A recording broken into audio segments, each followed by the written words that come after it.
Hello, my name is Adam Corbo, and today I will be presenting on my project at Insight.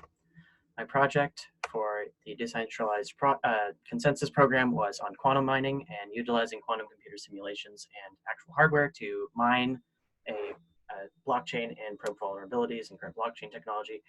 And here you can see the actual qubit connectivity for the hardware that I used. It was IBM QX2, available through IBM Quantum Experience, and programmed using the Qiskit library in Python. Anyway, so classical computers and quantum computers, what is the difference? Classical computers utilizes bits of 0 and 1, and you can do operations on these bits and get useful information out of it. And quantum computers, they are special in the sense that they can utilize qubits, which not only can be 0 and 1, but they can also be in a superposition of 0 and 1, and can also be entangled with each other. And so you can do parallelized computations at the same time, and this can exponentially speed up some computations. And so why is this important to the blockchain space? Mining Bitcoin requires the use of an unstructured search problem. So it's essentially equivalent to finding a name in a phone book, but only knowing the number. So you would have to go through each entry and try to find a name that's associated with a number. And so with a quantum computer, you can have all the names in a superposition and all the numbers in a superposition state.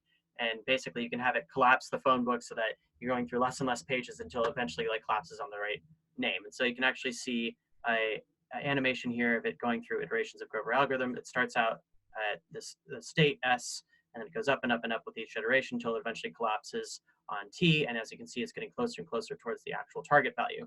And so here's actually a circuit representation of Grover's algorithm. And it can do this quadratically faster than a classical computer because it n searches versus square root of n searches. Or actually, it's more like pi over 4 times square root of n.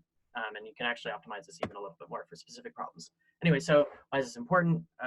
Again, you can actually simulate Grover's algorithm classically, but it's inefficient. It's still running on linear time, whereas on a quantum computer, you can actually do this quadratically fast. And I successfully mined a truncated block using IBM QX2 hardware with only 4 qubits. That's basically essentially saying the first digit in a hash function, and you can represent that because it's hexadecimal with only 4 bits or 4 qubits in this case.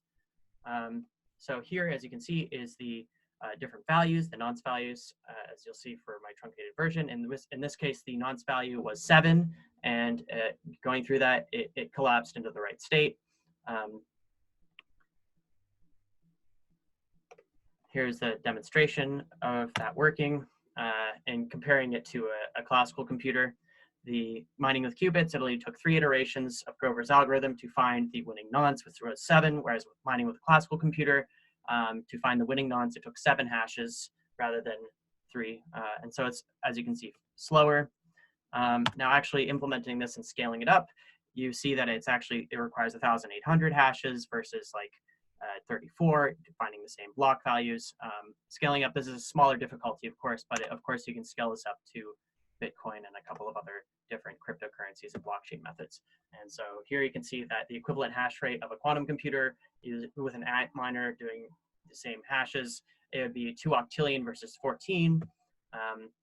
And so on my computer, that would be, if it was basically utilizing qubits, it would mine these truncated and less difficult blocks about a millisecond faster.